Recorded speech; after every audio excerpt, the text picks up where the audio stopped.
This is the beginning of Podcast 2 on Chapter 8, Teaching Strategies. We'll now talk about the advantages to Mostyn's teaching styles, which, by the way, most of his teaching styles parallel some of the teaching strategies that Judy Rink has discussed in her book. There is no one correct way to teach across all groups and all situations. Because I teach a skill one way and another person teaches a skill a different way doesn't mean that my way is better than the other person's or vice versa.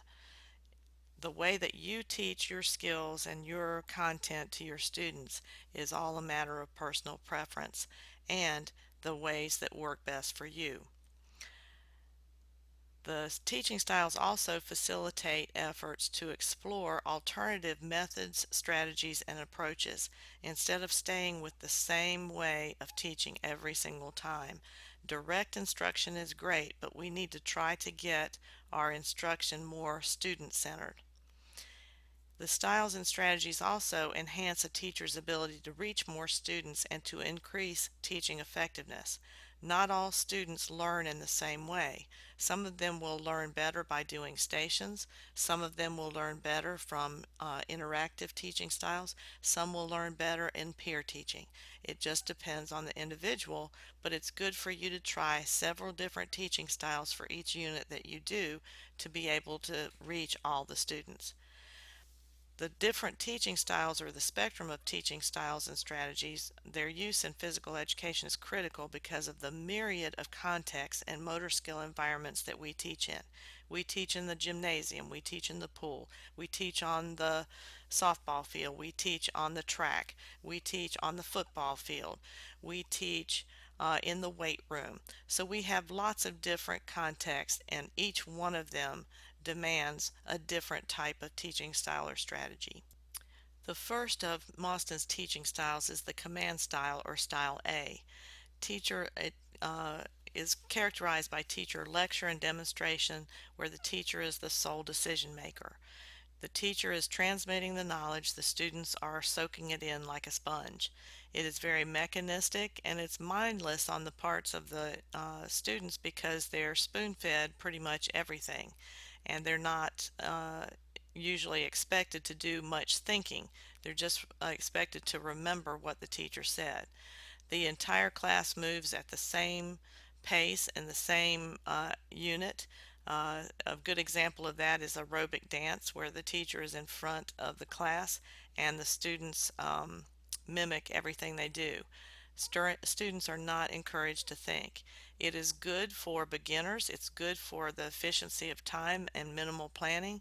The disadvantages are that it does not reach the whole person and it does not differentiate for learning. The very teaching strategy that Rink talks about that's close to this is the interactive teaching strategy, where the teacher decides what to do next from the student responses. And the movement task is directed to the whole group. So that's very similar to her interactive teaching style. The practice style of Mostyn's Style B is very similar to station teaching or circuit teaching, where some decisions are made by the learner. There are multiple activities and multiple groups that rotate between activities or stations. Usually the stations are labeled by a task card or task sheets, and there's a lot of skill repetition and use of learning cues.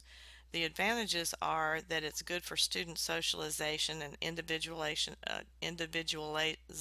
of learning, giving private feedback to students, but it's also good to practice skills that students have already been introduced to and had some experience with.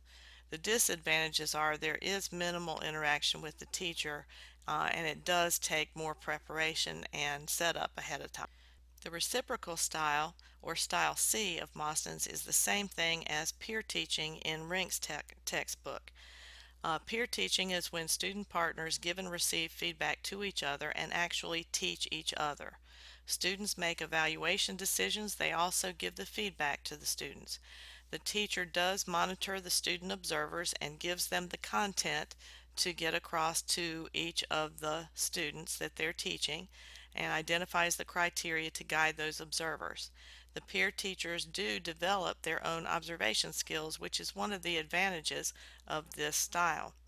However, peer teaching is not the same thing as putting people in partners and having them practice together. That's not peer teaching because they're just practicing together. It is also not peer assessment when they're assessing each other on skills using a rubric. Peer teaching is when a peer teaches another peer specifically. The advantages are that it encourages positive and productive interactions between students and creates assistant teachers uh, for the for the teacher. It also provides increased feedback for the students. The disadvantages are that some students might be upset that they aren't asked to be a peer teacher and they're the ones that are being taught. It also takes a lot of time to develop the guidelines for the peer teachers. Another thing that's important about peer teaching is that it's usually used with other strategies. And in that manner, the teacher clearly communicates the progressions to the peer teachers, and the students communicate that content to each other. The self-check style, or style D, in physical education is rarely used actually. For the learners to have the self-responsibility for teaching themselves skills and teaching themselves about the games doesn't happen very often. But in this way, the students would get self-feedback. They could use video cameras or iPads to help give them some physical or visual feedback for themselves. The teacher makes the decisions only on the subject matter and gives all of the information and the resources to the students, and they would read those resources and try to do the skills themselves. This is really good to use with students who are self-motivated and who are pretty athletically gifted. The advantages are it enhances creativity, cognitive involvement, and problem-solving skills, but the disadvantages are that it's a very general approach and it results in diverse performance, um, especially in the specific skills for secondary. Inclusion style, or style E, is another word for differentiating learning. Mostyn was very forward thinking when he came up with this one, but there are multiple levels of performance within the same task. In other words, you would have students come in to learn about basketball shooting, and you would have three different places or stations in the gymnasium, and one is for students who do not have as much skill.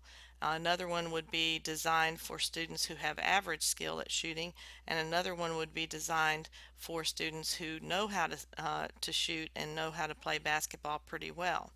They would enter the activity at their own ability level. In other words, they would have a choice for where they would go and practice. It helps for lead up and modified activities. The advantages are it accommodates individual differences. That's why we call it differentiated learning.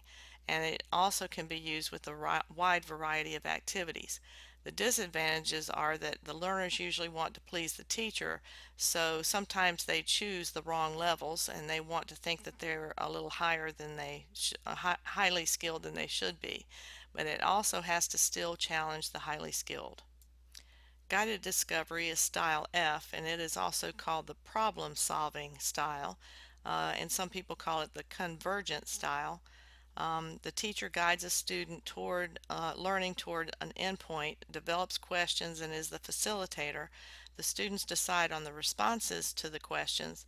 It's important for the teacher to give the student sufficient wait time before they give them some more guidance to the problem. The advantages are it does develop higher levels of cognition and efficient movement and improved self-concept. The disadvantages are that problem-solving activities take quite a lot of time, require careful planning, and it's difficult to do with varying skill levels or large groups. So sometimes this is not a good thing to do with a large group of physical education students.